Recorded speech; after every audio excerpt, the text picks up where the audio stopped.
Քանի որ մարզական ակումբը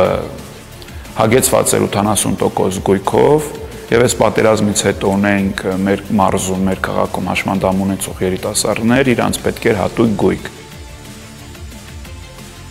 Բավական հետաքրքիր ծրագիր էր, 6 ամիս դասընթաց անցանք, որպես որ կարողանանք բիզնես գաղափարներ առաջ տանենք, ընտրվեցինք եւ գնեցինք համապատասխան գործիքներ։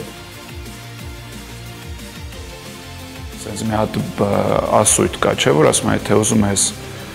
մարդը լավ ապրի, ինքնուրույն ապրի, ձուկ տալու փոխարեն իրան կարթ տու, բայց հիմա մենք պետք է մի անգամ ուսանցնենք երրորդ փուլ, կարթի մասերը 10, ինքը կարթը հավաքի իր ուզած կարթը, ու սկսի ձուկ բռնել։ Հիմա այդ ծրագիրը հենց այդ գաղափարին մոտ ծրագիր է, որ քեզ տալիս են գումար, ու այդ գումարով հետագայում պետքա եկամուտ ապահովես, ինքդ քեզ պահես։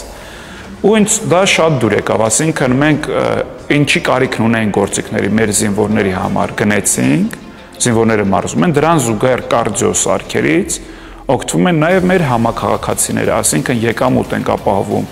սարքերով եւ նաև օգտվում են զինվորները։